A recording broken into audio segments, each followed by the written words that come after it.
He constantly does that. He transgresses, I think it says 17 negative commandments and 14 positive commandments. He writes it very, very interesting. Have you guys ever learned it? No. Maybe you're going to do that for the next few weeks from Shmira Saloshan, and we see the severity of it. But then he goes into halachas, what we could say, what we can't say.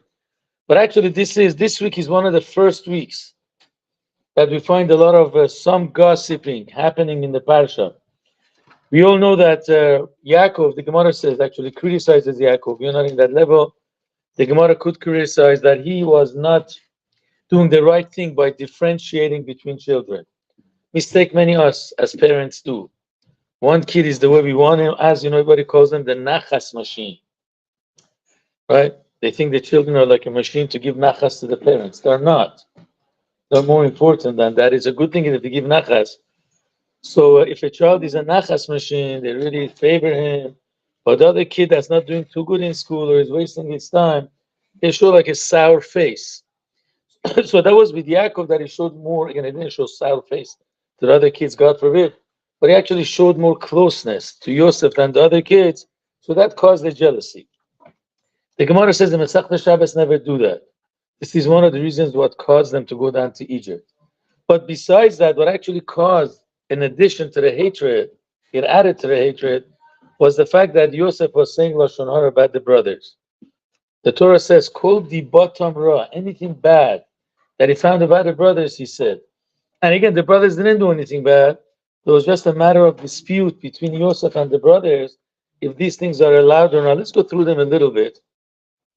For example, the thing that Rashi brings from Medrash, the brothers said that, Yosef said that the brothers are immoral. The language is arayot, immorality. Now the brothers Chas v'Shalom didn't do immorality. What would Yosef say that? So there's a Gemara in Masechta Kiddushin, the Mefarshim of Rashi bring it down. Is a man allowed to do business with a woman? Most commentators say yes, because you don't have any bad intentions. You know what I'm saying? Unless you're in a very, very religious place, okay, ladies just do cashier for women, men do for men. But again, in the world that we live, in California, you have many cashiers, that are men and the ladies pass by. Nobody says it's us. I think there's an opinion of Shmuel, or maybe not Shmuel, I don't know. In Masechta Kiddushin, there's an opinion that says it's asur. Now, Yosef, being more religious, he was more particular about mitzvot, he felt doing business with women is immorality. But the brothers didn't hold of that. But Yosef did. So he went and told the father. I'm just saying this, that we shouldn't think, God forbid, the brothers are doing actual sins. They didn't. Or let's say another thing that Yosef said is that they called the brothers slaves. They call them the son of the maids, b'nei hashpachot. So they were calling the kids slaves. They didn't treat the children of Bilhan, Zilpah as their own brothers. Now here the Mefarshim have different reasons. What did they really say? Either they were not close with them, because it says Yosef was close with the children of Bilhan, Zilpah, right? That means the other brothers were not close. So Yosef is, rationalizing, why are they close to the other brothers? Oh, because maybe they look at them as slaves. This doesn't fit so much in Rashi, because Rashi says they call the brothers slaves. Doesn't say that they consider them. Some people say just call them b'nei hashpachot, children of the maids. They didn't mean slaves, they were originally maids. Then they became Yaakov's wives.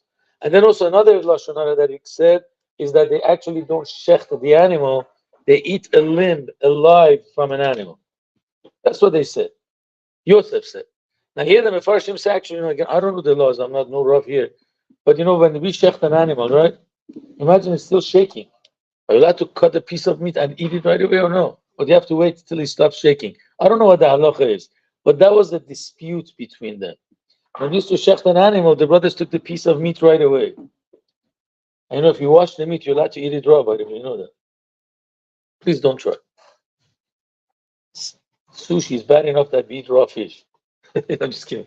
That's one thing I don't like in sushi. Can't have raw fish. That's because I'm Persian. We like everything well done, no raw stuff. But anyways, so the brothers used to not wait till the animal stops shaking. But Yosef's opinion was that the animal has to stop shaking. I just brought this to explain that it was a matter of dispute in halacha. So Yosef thought that they're doing sins, and he told the father. However, brothers felt, no, they don't have to be that strict. So now, what happened because of this lashon hara again? Actually, so that's actually one of the reasons that they ended up in Egypt. The lashon hara brought it the hatred, and also, guys, I just wanted to go through the Chafetz Chaim before we get into the 600. The 31 sins that we do if we constantly speak lashon hara. Chafetz Chaim writes down that main reason why the Jews suffer in exile in Galus, or the reason why we are in exile, is because of the sin of lashon hara, not because of Chilul Shabbat. Even though it's very important, please, guys, don't know from here to tell others it's okay to be Mechal Shabbat, just don't speak lashon hara. God forbid. Every mitzvah is very important. It's not because of any other sin. It's only because of lashon hara. He has two proofs to that. Proof number one: why was the second Beis Hamikdash destroyed? People, they were religious.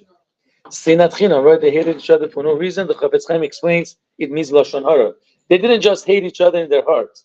That is not so bad to cause the exile and destruction of so many Jews. He says they brought the hatred in the open. They spoke about it. Another thing, guys, it says Moshe Rabbeinu, when he killed the Egyptian, right, is the second proof of the Chafetz Chaim. The next day he sees two Jews are fighting. So it says, hey, you wicked one, why did you raise your hand to hit your friend? So what does the other Jew say? Well, what do you want to do? Who made you a leader over us? You want to kill me as you killed the Egyptian? And the Midrash adds, he threatened Moshe, I'm going to tell Paro that you're the one who killed the Egyptian. So then it says, Vayira Moshe, Moshe was afraid. Vayomar, and he said, Achen noda adavar, the thing is known. What was he afraid of? Simply he was afraid of his life. And what is known? The fact that I killed an Egyptian, yes. Okay. What? Oh, that known that, okay, killed the Egyptian, right? But the rabbis have a problem with that because Moshe didn't run away. If he was afraid, he should have run away. He stayed. Paro catches him, gives him to the executioner. They put a sword on his neck or something, and then God makes a miracle. His neck becomes like a marble stone, and it bounces back on the executioner. If he was afraid, he should have run away right away. Why didn't he run away?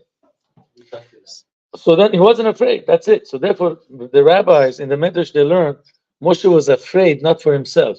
He was afraid that the Jews will never get saved from Mitzrayim. And then based on that, because there is lashon hara. So what does it mean? Achen noda adavar, the thing is known to me. What was known to him? He says, I studied history. What did the Jews do worse than any other nation that it deserves such exile?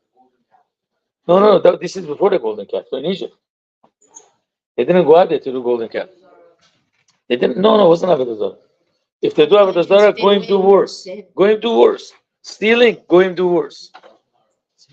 So it says they do lashon hara. I just want to add one thing. I see, because they haven't said lashon hara against Moshe Rabbeinu. I have a question. Don't the goyim say lashon hara too? So what is the answer?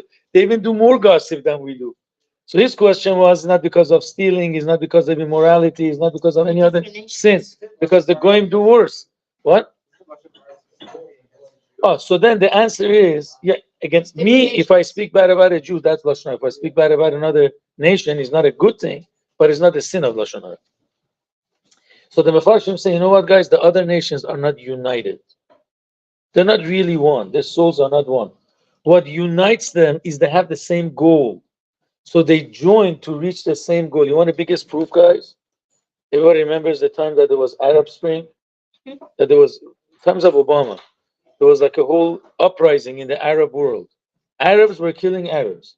Sunnis were killing Shiites. ISIS, was killing Hezbollah. Right? Whenever there is, trouble in the Arab world, none of them raises a finger to go help them, correct? When Israel goes to attack the Palestinians, then they become united.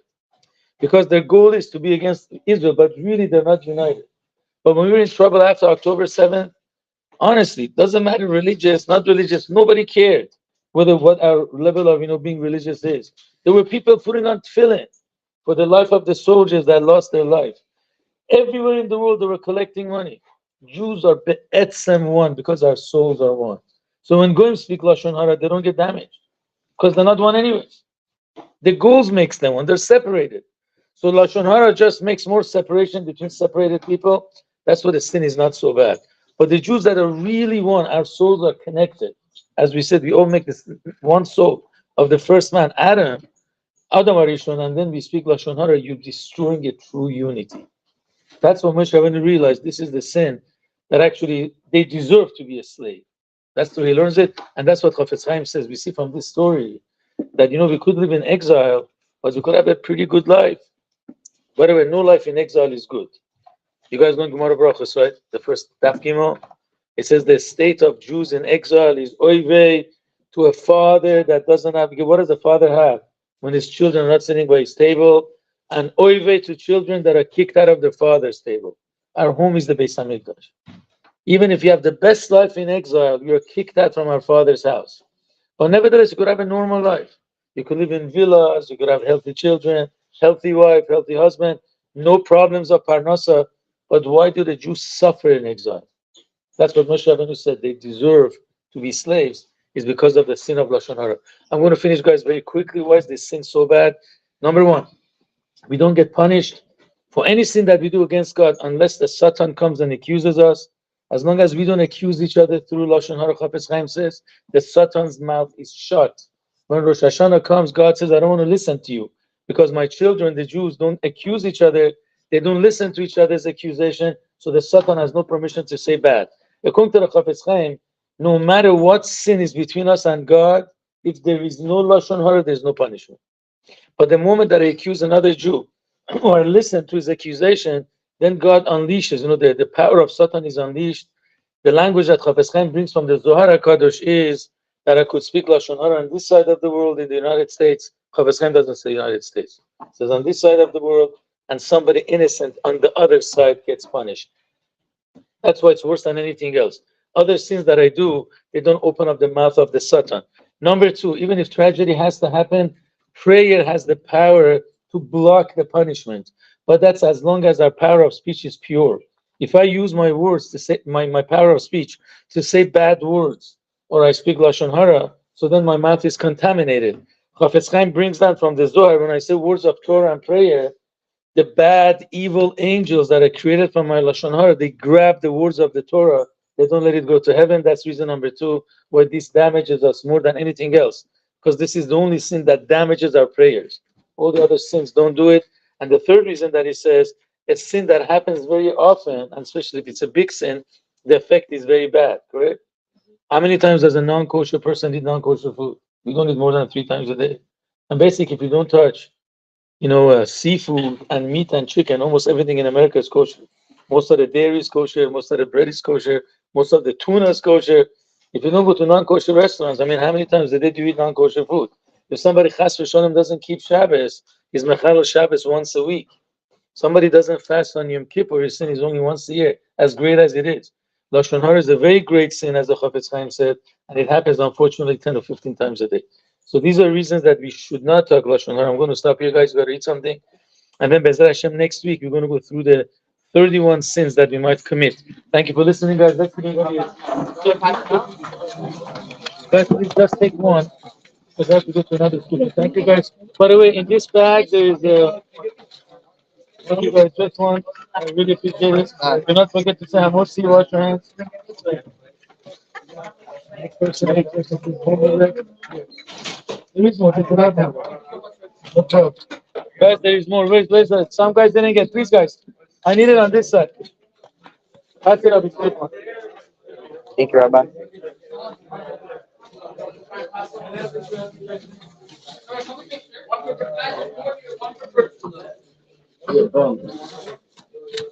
Where's sauce? Oh, man. Some guys didn't get. What is that?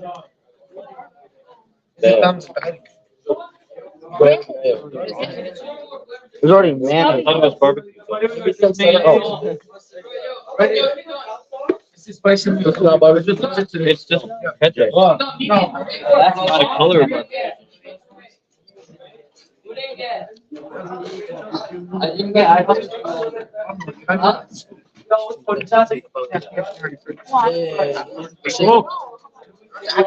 Can I get next?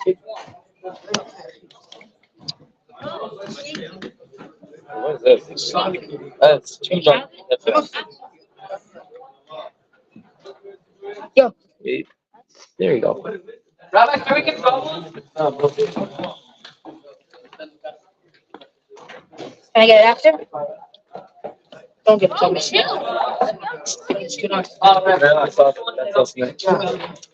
Oh, give me, get back to me.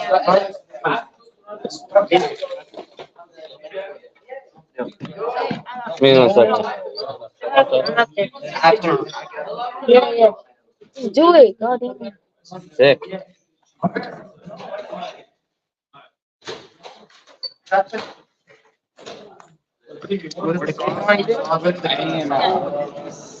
Wait, what is this? What is this? I'm gonna have to. Where's the ketchup? Somebody's Remy, is this your money? Alright, so make sure. Where's the ketchup? What is that? Going to elementary. No, I'm going to lesson.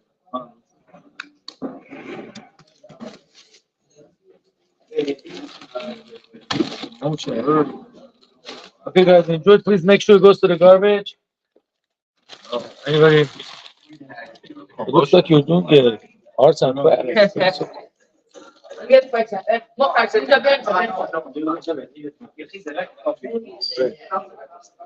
bien.